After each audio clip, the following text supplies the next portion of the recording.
When the 72nd United Nations General Assembly convenes next week in the United States, one of the issues Nigeria will pursue at the gathering is to rally the international community in her quest to have the Chibok Girls still in captivity released.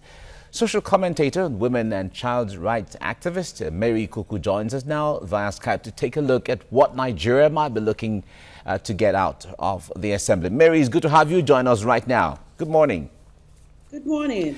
All right. Now, when the last batch of Chibok girls were released, it tells the world that Nigeria was ready to negotiate with Boko Haram, as well as Boko Haram being ready to negotiate with Nigeria. But up to now, the remaining batch of girls have not been released. I wonder why the delay is there. What's your take on this? I wonder as well because I remember that the last batch of girls that were released, we did get that assurance from the government that the remaining girls will surely be released. And we are still hoping for that day when these girls will be, released. And it's so interesting that this call by the government, the government is also planning to go to the UN for the same, taking the same initiative that they took last year. I remember being on this program on the same term about the government of Nigeria going to the UN to seek help and support from the UN. And a few weeks after that, or a few days after that, some girls were released. So I don't know if history is about to repeat itself. All right. We were aware that the Red Cross Society and the Swiss government facilitated the release of the initial Chibok girls. Taking this to the UN General Assembly now, I wonder if the Nigerian government still has faith in the ability of the Red Cross and the Swiss government to do the same thing they did the last time.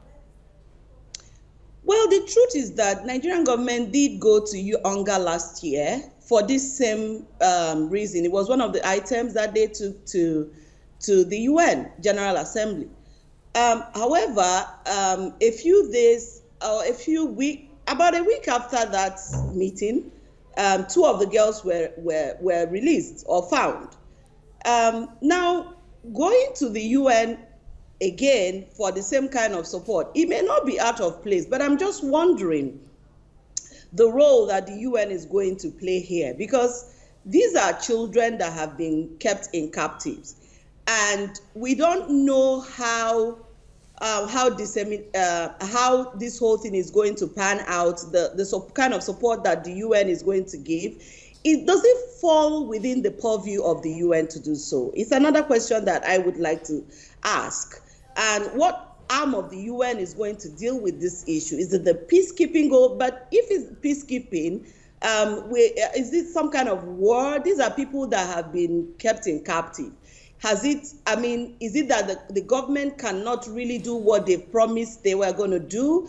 Is it that, I don't know, because the Red Cross and all of those people were really, they came very handy the last time. So is it that the help they are getting from this group of people aren't yielding enough? Could that be the reason they are going to the UN? I don't know.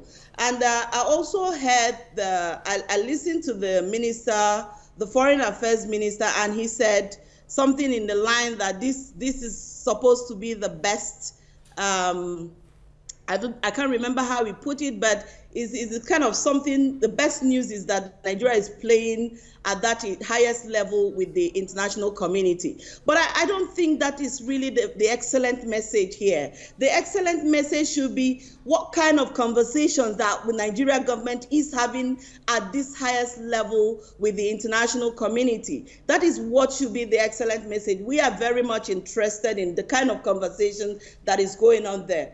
Good, fair enough, they're talking about repatriation of our stolen monies. That's good. But are they also ignoring the Sustainable Development Goal 5?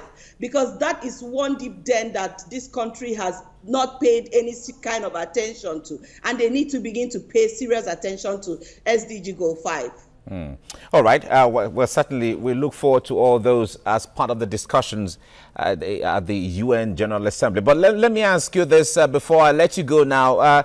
The government taking this to the call for assistance to release the Chibok girls, taking them to UN General Assembly. They've done it before, like you said, and moments after, or days after, or weeks after the first batch of girls were released. Are we expecting that it should follow suit in this instance right now? It will only be a wish, and I hope that happens. What is paramount for me and a lot of mothers in Nigeria is just to see the girls out. Lives are endangered, people are in captive, the most they're going through horrific experiences. So what is important to us is really getting the girls back. So if taking it to the UN once again will bring back our girls, fair enough, let that happen. We're hoping upon hope. But the most important thing is that let the girls be brought back anyhow, anytime, whenever, but let them come out in one piece. Okay.